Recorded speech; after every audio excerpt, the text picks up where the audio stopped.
Hey friends, it's Charles, and I am here to talk about more pro wrestling.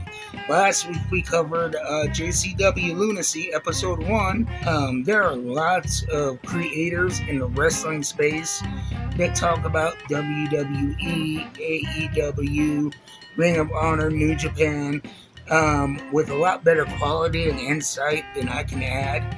I see no point in retreading that ground. But this is something I'm not sure if a lot of people are very hip to.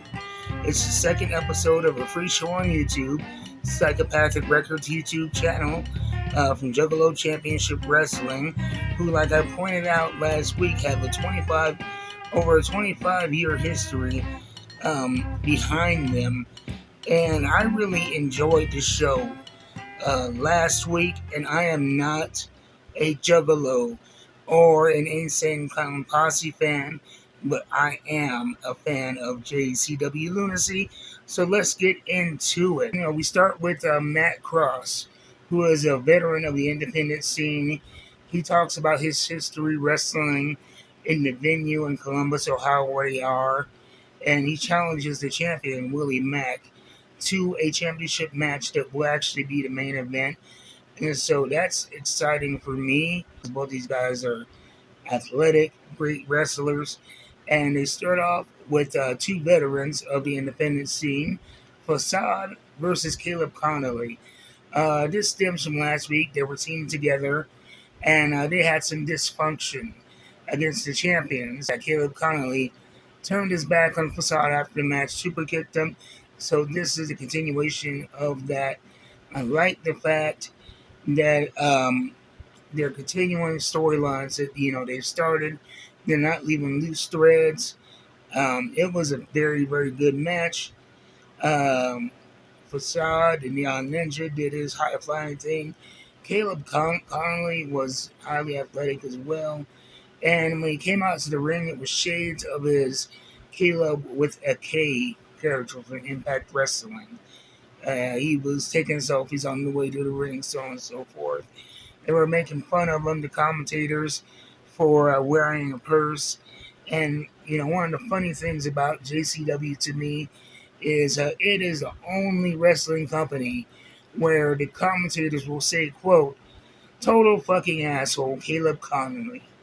It was a fast-paced match. Caleb Conley got the win after some referee shenanigans. Good stuff. And one thing I really liked about this is the aesthetic is very intentional. They want to stay true to their fan base, and so the aesthetic is grimy, yet not cheap looking. It's a professional event that they're putting on, and it's I guess grimy, but not cheap would be a great way to describe it, because they put money into the production, into the ring, into the talent, but they still stay true to that underground aesthetic. And so I really like that about it, even with the commentary. They'll use obscenities, but they don't cross the line.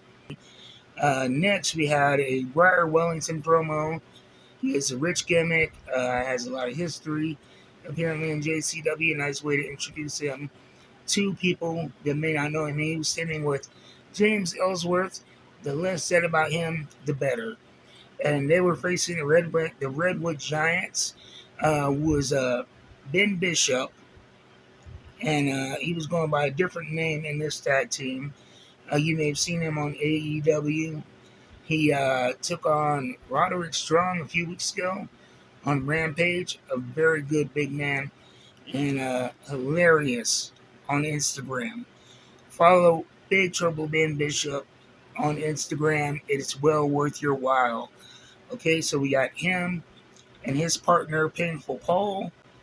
They were taking on Briar Wellington and James Ellsworth. And they had a manager named Jeeves. It was a rich gimmick. And the Redwood Giants had a little person manager by the name of Eric Smalls. There was a lot of puns going on with this. I guess the little person was also a rich gimmick, but he got his money through crypto. It's your standard pro wrestling tropes. It was a pretty good match for what it was. Um, the Redwood Giants got the end with a, they teased a little tension between the Redwood Giants. They accidentally hit each other a couple times, but in the end, James Ellsworth got in, tried to hit him with a double headbutt. They were like, "No, that's not going to happen." They hit him with two headbutts, knocked out cold. Bishop got the pin. Good stuff. Fuck James Ellsworth. Um, I may cut that out, and I probably won't. And then Willie Mack, he did a history of JCW, and I like the fact that he talked about previous champions. Terry Funk, I didn't know he was a previous champion. Trent Acid, rest in peace, and Sabu.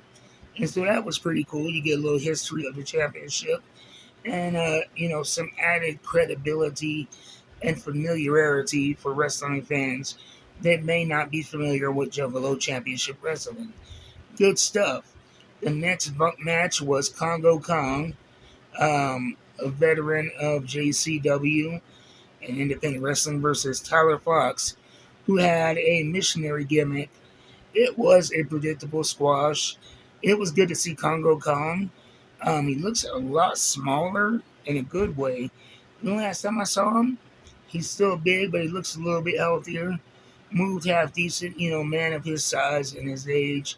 You want to see a guy like that come in, you know, beat up the obvious hill and call it that. It was a few seconds, enjoyable stuff.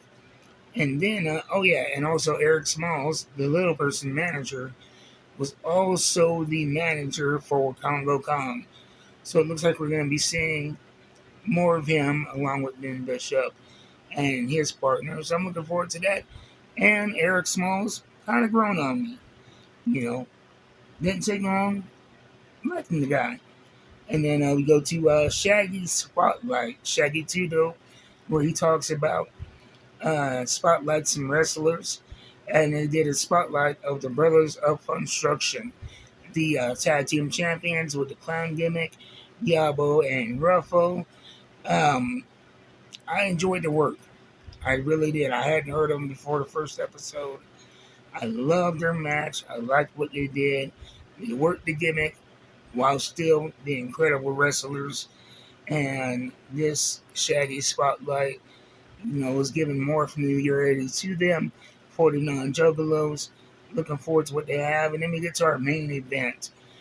Matt Cross versus Willie Mack.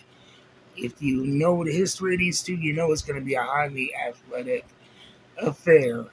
And boy, was it a lot of luchador style. Willie Mack, despite being almost 300-pounder, he is deceptively agile and does some amazing, amazing things that you only see cruiserweights do. And Matt Cross, like I said, over a 20-year career, well known, great match, and there were even some funny spots in it. At one point, Matt Cross had a wrist lock on Willie Mack, and the crowd starts shouting, "Grab his dick, grab his dick," and then he's like, "No, we're not gonna play dirty." That's something you will only hear in Juggalo Championship Wrestling. A little levity in another spot. Um, Willie Mack sent Matt Cross into the corner. He's about to give him a chop. No, just gave him a nipple twist. That got a big pop and a laugh out of the fans. And it's funny. They told a story through the match. It started off as friendly, competitive. Then it got very goofy and funny. And then they got to the wrestling, which was rock solid. If you know these guys, you know what they're about. And after that, corner comedy spot, it was all business from then on, and it was fast. It was exciting, and the end came, out of nowhere in a good way. Matt Cross went forward, I believe, a swanton or a senton from the top rope. Willie Mack got up, turned into kind of a schoolboy, which Willie Mack reversed for the pin.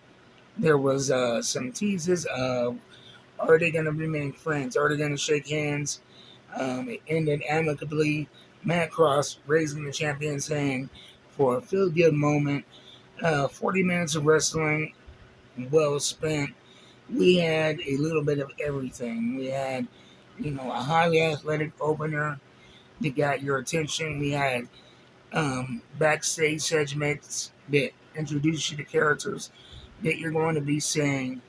We had, an interesting tag team match with more character development. I like seeing Congo Kong do the squash match, and it was nice to find out more about the brothers of Construction. So I enjoyed the Shady Spotlight, and the last match was just kind of an amalgamation of everything wrestling is and can be. And it was a fun show, so check out JCW Lunacy. You have no excuse. If you have 40 minutes on a Wednesday night, go to Psychopathic Records YouTube channel. Check out JCW Lunacy. It's not going to be, a family show. And it's not going to be ultra serious like New Japan, but it is entertaining as hell. And they have some great wrestlers, guys from the indies who I wanted to see more of. And so you get exposure to the guys that, either, are on their way down from big companies or maybe haven't had that big chance to get exposure. So that's it. I will see you guys next time. Until then, keep watching that wrestling. I am out. Oh, yeah. And for Juggalos, whoop whoop. Did I do that right? Let me know.